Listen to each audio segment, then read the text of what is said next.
Finalement, lui dit-elle, vous n'êtes pas si exceptionnel que cela. Le patient précédent était presque votre homonyme, puisqu'il s'appelait Michel Bernard. Elle ajoute ceci. Pourtant, si vous n'êtes plus exceptionnel, vous l'avez certainement été dans une vie antérieure. Bernard réprime un grognement et interroge le vieil homme à l'allure de shérif qui est assis à sa droite afin de dissuader la sexagénaire de s'obstiner à lui parler. Il a toujours eu horreur des femmes énigmatiques, des diseuses de bonne aventure, des représentants du MLF. Bernard Michel interroge le vieil homme pour savoir l'heure. Ce dernier est interprété par le shérif John Piscaio. Dans le film, Joe Piscaio, qui joue le rôle de ce vieillard donc, répond à Bernard Michel qu'il est près de 17h15. Il n'hésite pas à prouver ses allégations en retroussant sa manche pour présenter une magnifique montre-bracelet. Bernard Michel a du mal à croire son voisin. Et si ce vieil homme était sénile, il ne peut pas être 17h15, 8 heures ne peuvent pas s'être écoulées. Bernard Michel regarde par la fenêtre. Le jour n'a pas commencé à décliner. L'attente reprend donc, incessante, étouffante, haletante. Enfin, la secrétaire médicale réapparaît, et cette fois-ci elle s'adresse bien à lui, à Bernard Michel. À nouveau son prénom et son nom résonnent donc à ses oreilles dans la salle d'attente, ainsi qu'un cantique sous la voûte de la chapelle Sixtine. Bernard Michel, Bernard Michel, Bernard Michel. Notre protagoniste s'apprête à se lever quand le vieil homme qui vient de lui indiquer l'heure, l'homme interprété par Joe Piscaio, quand ce vieil homme est secoué de spasmes. Avec insistance, la secrétaire médicale demande à Bernard Michel de céder sa place au vieil homme dont la face a pris une teinte marine de blouson de gendarme. Consterné, Bernard Michel ne peut pas laisser cet homme mourir. Ce pauvre malheureux a besoin des secours d'un docteur. Aussi se résout-il à retourner s'asseoir et à attendre encore un tour. Le petit garçon, cependant, ce petit garçon qui accompagnait la vieille dame, le petit garçon tente de lui faire un croc en jambe alors qu'il rejoint sa chaise. Bernard Michel s'effondre de tout son long, misérablement, sur le linoléum de la salle d'attente.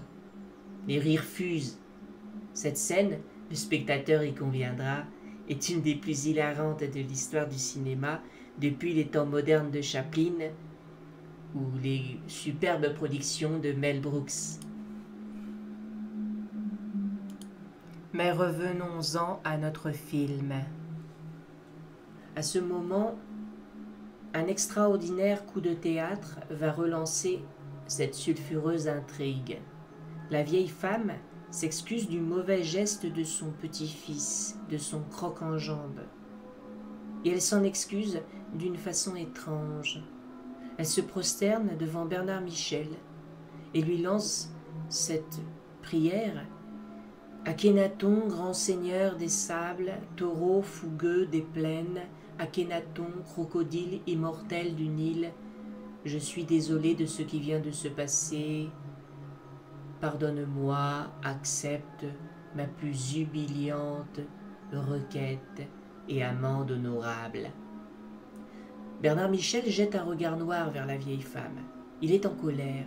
Il pense que cette femme se moque de lui. Pourtant, sa rage s'atténue très vite quand il remarque que les mains de la vieille femme sont agitées d'un tremblement parkinsonien et que d'intarissables et lourds sanglots roulent sur ses joues sillonnées de ridules. Brusquement, Bernard Michel change d'opinion quant à cette femme. Elle l'a appelée Akhénaton. N'était-ce pas le nom que l'homme au masque d'oiseau lui donne dans le rêve qui le persécute chaque nuit? Il demande à la sexagénaire de se relever et, dans un murmure, il commence à interroger celle-ci. La vieille femme lui fait alors d'incroyables révélations. Elle prétend à Bernard qu'il est la réincarnation d'un ancien roi d'Égypte qui fut assassiné par une conspiration de prêtres. Le pharaon Akhenaton. Une excitation singulière, mystique, fait trembler la voix de crécelle de cette femme, tandis qu'elle chuchote la biographie fantastique de cet ancien roi. En fait, dit-elle, vous ne souffrez pas d'un calcul rénal, vous souffrez d'une ancienne blessure, d'une blessure qui vous a tué il y a 3000 ans, d'une blessure affligée par un coup de couteau, une blessure que vous avez reçue alors que vous étiez à Akhenaton. Oui, c'est de ce coup de couteau qui a mis fin à votre vie il y a plus de 3000 ans. Bernard Michel a peine à croire les propos de la vieille dame. Mais il y a le rêve. Aussi, il commence à attacher davantage d'importance au récit de la vieille femme. « Je ne suis pas vraiment vieille, dit-elle alors. Je n'ai pas d'âge et je n'ai pas de prénom, mais on m'appelle Horus. » Bernard sursaute. « Horus, n'est-ce pas un dieu à tête de faucon ?»« Mon Dieu !» s'exclame-t-il, « l'homme au masque d'oiseau. » « Il ne servira à rien de soigner vos calculs, dit la femme. Vous devez empêcher les prêtres d'Amon de vous poignarder. C'est la seule chance de rompre le cycle des prédestinations.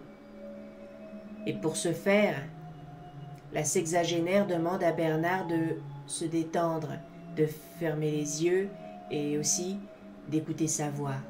Bernard s'exécute et s'abandonne au timbre sucré de la vieille dame. Les yeux clos, il se laisse emporter par la voix hypnotique et très vite, il entre en transe.